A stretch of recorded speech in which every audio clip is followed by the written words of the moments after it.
तो देखिए ना, प्रश्नावली 1.2 का जो सेकंड सवाल यानी कि एक पैटर्न और है इसमें। पहला पैटर्न हम कर चुके हैं, वो थोड़ा सा लेंथी है, यानी कि थोड़ा सा आप देख रहे होंगे तो उसमें ज्यादा लिखना भी पड़ रहा था। लेकिन जो दूसरा टाइप है, देखो पहली चीज मैं बताऊं, दो पैटर्न है इसमें, दो टाइप्स है ना। अगर मैं टाइप्स की बात करूं तो दो प्रकार के सवाल है इस प्रश्नावली में। तो एक टाइप में आपने देखा होगा कि हमने √5 अभी देखा, हमने उसे प्रूव करा। √5 है, √7 है, √11 है, √13 है ना। तो जितनी भी ये है सिंगल है, उसको हमने जैसे √5 को किया, वो सेम बिल्कुल पैटर्न में, बिल्कुल एक भी लाइन आपकी चेंज नहीं होगी, बस सिर्फ संख्या बदलाएगी। जैसे हमने √5 का अभी देखा है, हमने सिद्ध किए कि √5 एक अपरिमेय संख्या हमने अभी देखा है क्वेश्चन पहले में। तो √7 भी आ जाए, √11 भी आ जाए, ये √13 भी आ जाए, तो भी हमें बिल्कुल सेम, बिल्कुल सिर्फ संख्या बदलाएगी, √5 भी √7 होगा, बाकी एक भी लाइन हमें चेंज नहीं करना है, बिल्कुल डिक्टो डिक्टो हम लिख देंगे। लेकिन दूसरा पैटर्न जो है आपका वो थोड़ा सा अलग है, लेकिन शॉर्टली भी है, ज्यादा बड़ा नहीं है। पहला जो आपका लेंथी था तो वो तो सिद्ध कीजिए कि 3 प्लस √2 एक अपरिमेय संख्या है। सेकंड जो पैटर्न है वो आपका इस तरीके के सवाल आएंगे। इसमें दो ही पैटर्न है इस प्रश्नावली में। 2√5 ऐसा आ सकता है, इसमें से घटा भी सकते हैं, जैसे 3√5 है ना। इस 2√7 भी आ सकता है ना, और 6√5, ये सारे इस टाइप के जो सेकंड पैटर्न है आपका, ये फर्स्ट पैटर्न और ये सेकंड पैटर्न।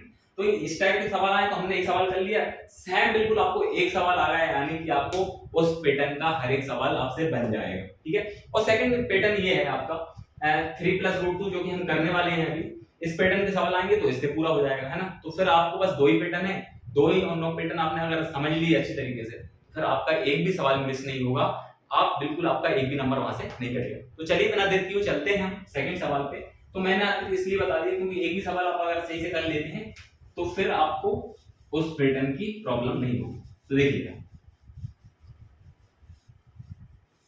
हाँ मैंने क्या बोला है कि सिद्ध कीजिए कि 3 प्लस 2√5 एक अपरिमेय संख्या है। तो जब हमको ऐसा दिया है, हमें जब प्रूव करना है, तो हम क्या करेंगे, उसके अपोजिट मान लेते हैं, यानी कि हम एज्यूम कर लेते हैं कि जो है 3 प्लस 2√5 जो है एक अपरिमेय, एक परिमेय संख्या है, ऐसा हम मान लेते हैं, है ना।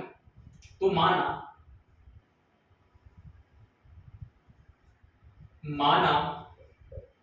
3 प्लस √5 एक परिमेय संख्या है, परिमेय संख्या है, ठीक है।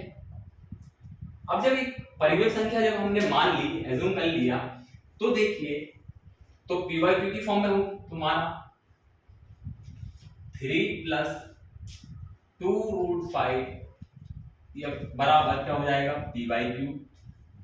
और जहां पे पी वाई क्यू है वो क्या है, को प्राइम नंबर है ना। इस मैंने अभी बता भी दिए थे आपको पहले सवाल में कि को प्राइम नंबर क्या होते हैं। तो जो आपका जो है पी और क्यू वो क्या है, आपके सहआवाची संख्या है। सह, एक मिनट थोड़ा सा इधर लिख देते हैं।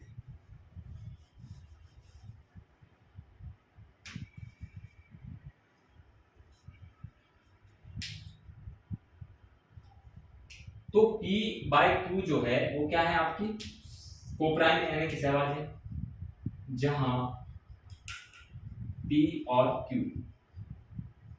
ये बा भी लिख सकते हैं, P बा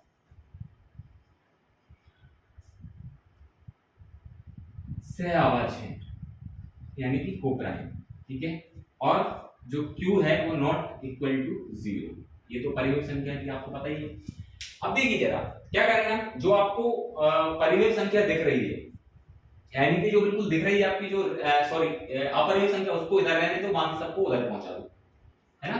पहला काम हमें यही करना है। 3 प्लस, जैसे 3 है, इधर प्लस में उधर जाएगा तो माइनस में हो जाएगा, तो क्या हो जाएगा यहाँ 2√5 बराबर P अपॉन Q माइनस 3, ठीक है। इसको सॉल्व कर ले तो ये क्या हो जाएगा, 2√5 बराबर, इसके नीचे कुछ नहीं है तो एक मान ले, एलसीएम ले, तो क्या आ जाएगा, Q एलसीएम आ जाएगा, तो ये P का इसमें कर दो, क्रॉस मल्टीप्लिकेशन कर दो, तो क्या हो जाएगा P माइनस 3Q, ठीक है। अब 2 और बचा तो 2 को भी उधर पहुंचा दे, इधर इनटू में है, बराबर के उधर जाएगा तो क्या हो जाएगा, डिवाइड में जाएगा, तो ये क्या हो जाएगा 2√5, सॉरी अब तो √5 भी बचा ना, तो √5 बराबर हो जाएगा आपका p minus 3q upon 2q। ये आपका यहां से बन जाता है समीकरण 1। ठीक है, अब चूंकि एक चीज और लिखना है आपको अभी, तो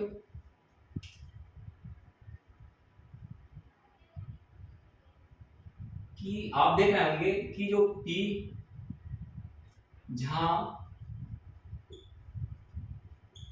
p और q जो है वो क्या है, पूर्णांक है। अब p और q पूर्णांक है तो क्या हो जाएगा, p माइनस 3q और 2q भी पूर्णांक है। एक चीज और ध्यान रखिए, आप ये कह रहे होंगे कि p minus 3q upon 2q पूर्णांक कैसे हैं। तो एक आप जब p और q पूर्णांक हैं तो जब पूर्णांक संख्या में से कोई भी पूर्णांक संख्या जुड़ती या घटती है तो वो भी क्या हो जाता है, जो आंसर आता है वो भी क्या आता है, एक पूर्णांक संख्या आती है। देखिए जरा मैं आपको रफ में बता भी देता हूं। जैसे हमने कोई संख्या ली है, कोई संख्या में से कोई पूर्णांक संख्या में से कोई पूर्णांक संख्या, जैसे यहाँ पे देखिए आप, तो जैसे मान के चलो 2 into 5 minus 2, ये दो संख्या है, यहाँ गुणा भी हो रहा है और यहाँ घट भी रहा है। इसका मतलब कोई पूर्णांक संख्या में से यानी कि इंटीजर नंबर में से कोई इंटीजर नंबर जुड़ रहा है या मल्टीप्लाई हो या इनटू हो, तो जो आंसर आता है वो भी क्या आता है, एक इंटीजर नंबर ही आएगा। देखिए ना, जैसे पहले गुणा होगा तो कितना हो जाएगा, 10 माइनस 2 बराबर क्या जाएगा, 8। तो ये क्या है, ये भी एक क्या है, इंटीजर नंबर है ना। तो यहाँ से हमने देख लिया, ये भी समझ लिया हमने कि क्या है, p माइनस 3q और 2q भी एक पूर्णांक है। जब ये पूर्णांक है तो क्या हो जाता है, यहाँ पे जो आपका p minus 3q upon 2q जो है क्या हो जाता है, परिमेय संख्या है, परिमेय संख्या है।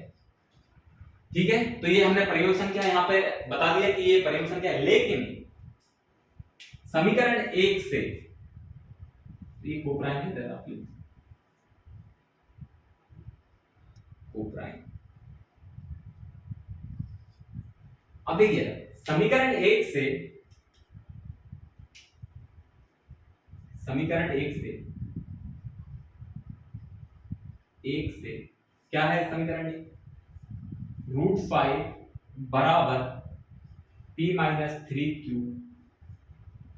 अपॉन 2q, ये क्या है, एक अपरिमेय संख्या है, एक अपरिमेय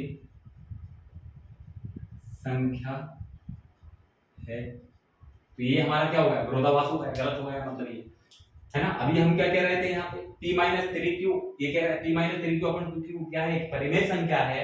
लेकिन जब हम समीकरण 1 की बात करते हैं तो अभी हमने देखा है आपको, √5 को हमने एक प्रमेय द्वारा देखा है कि √5 क्या है, एक अपरिमेय संख्या है। तो समीकरण 1 से क्या स्पष्ट हो जाता है कि समीकरण 1 से हम देखते हैं कि √5 बराबर p minus 3q upon 2q एक अपरिमेय संख्या है। तो जो हमने पहले जो हमारा पूर्वानुमान जो कथन था वो क्या हो जाता है, वो गलत हो जाता है, यहाँ पर विरोधाभास हो जाता है। क्योंकि हमने पहले क्या मान लिया था कि 3 + 2√5 को हमने एक परिमेय संख्या मान लिया था। लेकिन समीकरण 1 से ये स्पष्ट हो जाता है कि ये क्या है, अपरिमेय संख्या है। तो हम लिख देते हैं समीकरण 1 से, क्योंकि एक अपरिमेय संख्या है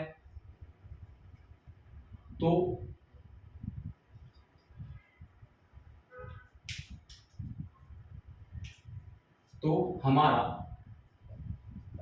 पूर्व कथन में विरोधाभास हो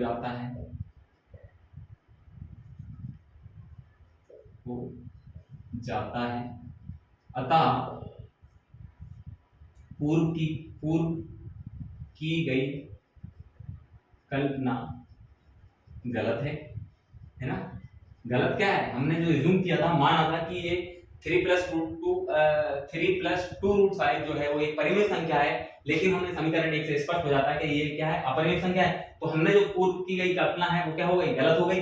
गलत हो गई तो क्या हुआ, जो है 3 + 2√5 जो है वो क्या है, परिमेय संख्या नहीं है, परिमेय संख्या नहीं है। और जब परिमेय संख्या नहीं है तो क्या हो जाता है, 3 + 2√5 एक अपरिमेय संख्या है। ये हमारे यहाँ अपरिमेय संख्या है ना, यानी कि इरेशनल नंबर संख्या है। बस यही हमें प्रूव करना है, यही हमसे पूछा गया है। ठीक है, तो ये सवाल, ये सेकंड पैटर्न का हमने देख लिया। सेम अगर यहाँ कोई भी संख्या आ जाए, यहाँ प्लस आ जाए, माइनस आ जाए, है ना, तो इसी पैटर्न के आधारित होंगे। अगली क्लास में हम कुछ और सवाल करेंगे। तब तक के लिए जय हिंद, जय भारत, नमस्कार दोस्तों।